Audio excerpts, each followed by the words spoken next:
Hello and welcome. Today I have Yann Chevalier with me, and we're celebrating Intersec's 20th anniversary. Before we probe your success and how the company plans to evolve, Yann, maybe you could say a few words about your role in the company. Good morning, Annie. Thanks for having me. So I am the CEO of Intersec, which turned 20 years old last month. And actually, I'm one of the co-founders of the company. I've been its CEO since the beginning. And therefore, I've been involved in all stages of the growth of the company since inception. Oh, wow. Okay. So how would you describe Intersec's journey unfolding over the last 2 decades? What would you say were the main milestones, perhaps? Well, I think it's a very interesting one in the sense that the landscape of our customers has changed. Their strategic priorities have changed as well. What you could call state-of-the-art technology has tremendously evolved over the years. So we launched Intersec as a company which was back in the days into messaging, mobile messaging. Basically, we were helping telecom operators to improve the speed at which they could reach out to customers through SMS, MMS, and mobile email, back at the time when messaging wasn't as big as it is today. Teenagers didn't used to have a phone, and they were not sending 1,000 texts a month. And back then, really, the transition for which we accompanied our customers and enabled them to make progress was with marketing campaigns. We gave them the speed of reaching out to their subscriber base within half a day, where it usually took 3-4 weeks. So we really brought speed into marketing. That's the first evolution that the company enabled thanks to its technology. This kept us busy from 2005 until 2010, 2012 maybe. And ever since, we've been into big data in the field of telecommunications, where we try to help our customers, to collect their data, flowing through the network, flowing through their information systems, flowing through their hundreds of platforms, and make sense of it for their benefit and for the benefit of their subscribers. You must have found that very challenging because telcos have so much data, and also very famously, it tends to be siloed and many different formats and so on. Yes, absolutely. And actually, that's what was interesting from the beginning. The challenges the operators had in Europe and other developed markets, let's say 12, 15 years ago, was to sort of touch the data. It was flowing through the network. It was difficult to capture. And they were wondering whether they could make sense of the data, whether they could generate more business with the data at a point where the likes of Amazon, Netflix, etc. were using usage data in order to improve the quality of experience of their own subscribers and customers. So the telecom operators wondered to what extent they could use the same recipe, whereby the amount of data that was flowing through the network was immense compared to standard usage data that you would find on the information system of the other big guys. So that was one challenge. The other one was, how do you make money out of it? How do you generate more revenue? And is it more by, getting to better know your subscribers so as to develop a tailored relationship with them, which is often referred as contextual marketing? Or to what extent do you have liberty to grow new streams of revenue in new verticals, in new sectors, by creating new use cases, which somehow would be a revolution compared to their historical business, which is basically selling SIM cards to the rest of us and making sure to provide us with quality connectivity to the world. So a pioneer in helping telcos turn data into a really useful tool for customer experience and reach. Okay. So what's driving Intersec's growth and strategy at this stage of your journey? What's your thinking? Yeah, what we've been trying to do for the past 8 to 10 years is to help our customers to identify these use cases that would create further value and more revenues at a time where it's a challenging position for the operators to be supporting connectivity at the speeds and with the amount of data that we know today, while they do not capture that much of the revenue which is at stakes for all the people who deliver contents to their subscribers and customers. So we've been, working with them on better marketing, better knowledge of the subscriber, which evidently helps them to sell more, to be more relevant, and to drive their historical revenue, which is an important use case. But also looking at the data, it can also make sense for, as I said, other verticals. As an example, to fight against fraud in the banking system, it is important for the banks to be able to check whether a credit card transaction made abroad is legitimate or not, which they can do by, asking the operator if your phone, while you are paying your hotel room in a specific country, if your phone is in that country at the same time, which is basically checking the location of your phone in very specific circumstances whereby you have authorized this as per the terms and conditions of your credit card, and this allows to avoid fraud, which would be detrimental to customers. So that's a very nice use case for which operators can charge a good amount of money to the banks because it avoids massive amounts of frauds. And this is an interesting example how the historical business of the operator can be useful to other sectors. So that's one example of a commercial use case. Others relate, to getting the data, aggregate the data, anonymize it, and then try to build insights.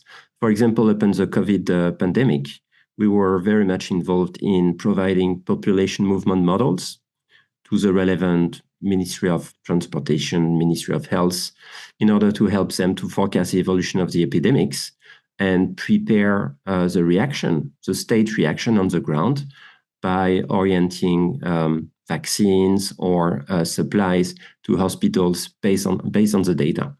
So it's a second example.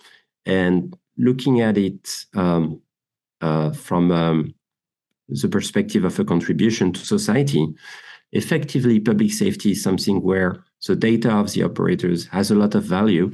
And therefore, for the past 5-6 years, we also turned to public warning systems as well as emergency call location, where basically our technology deployed at the operators and used in combination with firefighters, Ministry of Interiors, civil protection departments. So the data of the telecommunication operators combined with our technology enables government to communicate in emergency situations or to send, support to victims in case they need it. So a really kind of broad range of applications, from sort of preventing fraud to public safety. So it's very wide-ranging, the potential application of your technologies. Yes, absolutely. We have, this platform strategy whereby we help the operators to collect their data. Mobility is a big thing in the data, in the sense that the operators have a unique perspective on where we are, and they can use this in an aggregate and anonymized manner, or they can use this in a subscriber-centric manner. And this is also important for them at a time of connected cars, connected factories, to find the ways to develop their revenue and benefit from the digital transformation to the same extent as other players of the tech industry. So that platform-based business and operational model is absolutely at the core of everything that you do. Yes, absolutely. Our current span is close to 100 customers in 40-45 countries. Right. So we effectively crunch the data of about 1 billion subscribers, which, thinking of the 7-8 billion, is a significant market share. And yes, effectively, we try to help our customers, depending, on their geographies. They may have different strategic priorities, or they may have different opportunities for revenue growth. And our large portfolio of use case, all enabled by the platform, is a good strategy in my view. Okay, and does the platform also take care of the different compliance in different places as well, with regarding data and privacy and all that stuff, which is Absolutely. complex but essential? Yeah. It's crucial. It's absolutely crucial. Being, a European company, we're based in France. Mhm. We had to abide by GDPR from the early days on, and having to, implement products that respect the most stringent regulation in the world is effectively extremely helpful, because wherever we go overseas, um, the regulation would be similar or close to what is required by GDPR. Therefore, we had to adapt the functions of our products so that they help our customers to abide by the regulation. And as I said, some of the use cases are more subscriber-centric, in which case opt-in and subscriber consent is required. Some others are not subscriber-centric. They leverage aggregated anonymized data. In that case, we have more leeway to do more with the data without having to collect the consent, as long as the data cannot be reverted, as long as the insights generated through the data do not allow to identify anyone. Okay, so as long as it's anonymized. Yes. Okay, so now we're at an interesting juncture, and I'm wondering, how do you think, in what ways is AI transforming your applications? I think we are at a very interesting point in time, where for the past 5 to 7 years, AI enabled to build lots of new algorithms, which are above what scientists or computer science engineers were thinking of. Our human brains are thinking of how to handle the data using rules. It's how we think on a daily basis. We make decisions based on the data, based on thresholds, based on comparison. And as such, machine learning has brought a new way to look at data, by spotting something which is sort of a pattern, and start to generate insights out of this. Now, lots of algorithms have been built, meaning lots of products in many industries required data scientists in order to use the data and really leverage the data with modern tools. I believe the next step is for AI assistants to help business end users to use the algorithms with in the most productive way. So instead of having a toolbox which is too large for you, AI assistant should soon be able to understand what we need, what we want to do with a piece of software. And from there on, they should be able to trigger the relevant algorithms to see which of them provide meaningful results, and eventually provide us as a business user with the desired outcome. So I think what we're going to see over the next few years is maybe not new algorithms, but a better orchestration of existing algorithms, so as to provide business user with a much faster answer to their needs. So it's about disguising the complexity as far as the end user is concerned, Yes. and just trying to get them to where they want to be faster and more efficiently. Absolutely. So talking about AI, how do you think it's going to contribute? What are the use cases going to be? Can you give me some examples, please? Yes, absolutely. So back to public warning systems, whereby a civil protection department needs to send evacuation instructions to the population in a specific area, for example, upon floodings or after an industrial accident.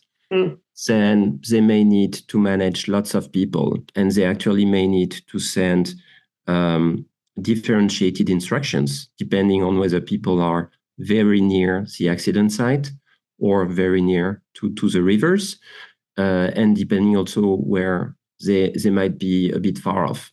So they may tell people near an accident site to evacuate, and they might tell people who are remote enough not to worry and keep doing what they were doing. because people are constantly moving, and so are our smartphones. They will need to keep in mind who they sent a message to, while effectively they don't have the phone numbers.